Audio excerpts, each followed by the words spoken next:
तो सर कभी हमारे पास सेट आते हैं तो हमें कैसे पता करना है ऑडियो में कि हमें पावर आईसी की तरफ काम करना है या सीपीयू पे काम करना है? तो काफ़ी सारे सेट आते तो तुक्केबाजी होता है, जैसे कभी सीपीयू रिवॉल्व कर दिया काम हो गया, कभी ऑडियो चेंज करता है काम हो जाए। तो ऐसा कोई तरीका है प्रॉपर कि हमें सीपीयू पे काम करना है या? तो मेरे पास आज एक स्टूडेंट बैठे हुए हैं जो इनका एक पोको का कौन सा रेडमी 11 प्राइम 5G है। ऑडियो से रिलेटेड प्रॉब्लम है, साउंड नहीं बज रहा है। तो इनसे पूछते हैं कि इन्होंने क्या क्या करके देख लिया, पहले आप बताइए। सर एक्चुअली मैं इसमें ये first of all codec change कर लिया, पावर आईसी चेंज कर लिया, सीपीयू कर लिया। सीपीयू करते करते बहुत बार प्रॉब्लम भी हुआ, फिर 2 बार 3 बार किया इसलिए कि शायद सीपीयू सही से नहीं बैठा हो। लेकिन सर पता नहीं चल रहा है कि एक्चुअली इसमें प्रॉब्लम क्या है। मतलब आपका कहने का मतलब ये है कि आपको ऐसी नॉलेज चाहिए कि मुझे कंफर्म हो कि मैं सीपीयू पे काम करूं या कोडेक आईसी पे काम करूं या रिंगर। तो चलिए मैं आज आपको एक तरीका बता देता हूं कि आप उस स्टेप से ये कंफर्म कर सकते हैं कि इसमें जो ऑडियो आईसी है वो एक्चुअली खराब है या सही है। तो वो कैसे है मैं आपको बता देता हूं। आप थोड़ा सा बोर्नियो की तरफ चलिए।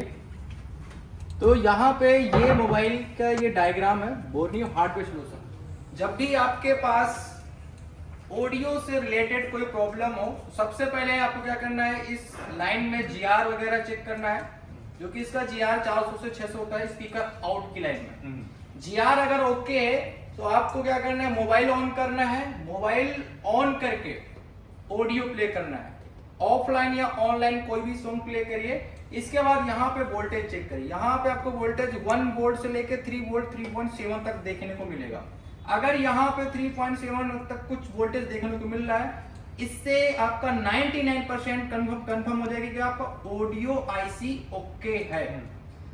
और कंफर्म करना है तो आपको क्या करना है, ये जो सीडीसी की लाइन है, ऑक्स की लाइन है, इस लाइन में आप आईसी की तरफ, यहाँ 2 वायर हो, आईसी की तरफ जो लाइन और पॉजिटिव और नेगेटिव में एक एयरफोन को कट करके यहाँ पे शोल्ड कर देना और किसी भी दूसरे मोबाइल से ऑडियो साउंड देना है। अगर ऐसा करने पे आपका स्पीकर बच गया तो आपको ऑडियो इसे चेंज नहीं करना। किसकी तरफ काम करना है, कोडेक की तरफ। तो चलिए मैं आपको इस फोन के माध्यम में दिखा देता हूँ। ये फोन में जैसे हमने देखा यहाँ पे कनेक्शन किया हुआ है। अब यहाँ पे थोड़ा सा जूम करके दिखाइए एक बार।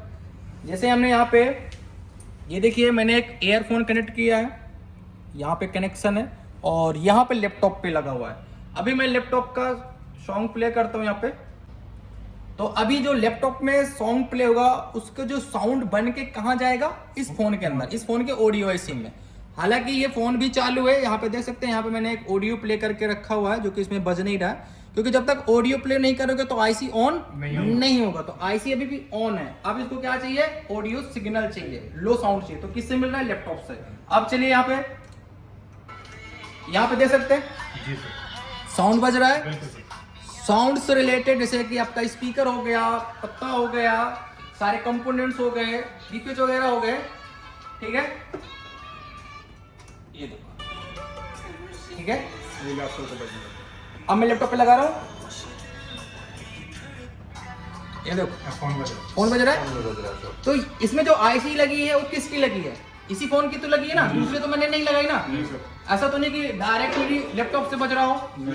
डायरेक्टली लैपटॉप से तो स्पीकर नहीं बज रहा है। कौन सी लाइन पे जंपर किया है, सीडीसी लाइन। कंफर्म हो गया। तो काम किसकी तरफ करना, कोडेक की तरफ। यानी सर आपने लैपटॉप का ऑडियो मोबाइल को दे दिया? हाँ, लैपटॉप का ऑडियो मोबाइल को दे दिया। कंफर्म हो गया। अब इससे तुम्हारा टाइम बचेगा कि नहीं बचेगा? तो जब भी आप आईसी चेंज करने के बारे में सोचो तो एक बार ये मेथड अप्लाई करो, आपका काम हो जाएगा जल्दी। तो चलिए आप किसकी तरफ जाना है, कोडेक की तरफ। तो अगर आपको भी इस तरह के सोल्यूशन चाहिए डायरेक्टली तो आप एक बार हमारे इंस्टीट्यूट आ सकते हैं। आपको लाइव प्रैक्टिकल इस तरह के मदरबोर्ड में हम प्रैक्टिकल करके दिखाएंगे कि ऑडियो आईसी को बाईपास भी कर सकते हैं। उसके सारे तरीके भी हम आपको बता सकते हैं कि ऑडियो आईसी चेंज करना है, कोडेक पे काम करना है कि सीपीयू पे काम करना है। धन्यवाद।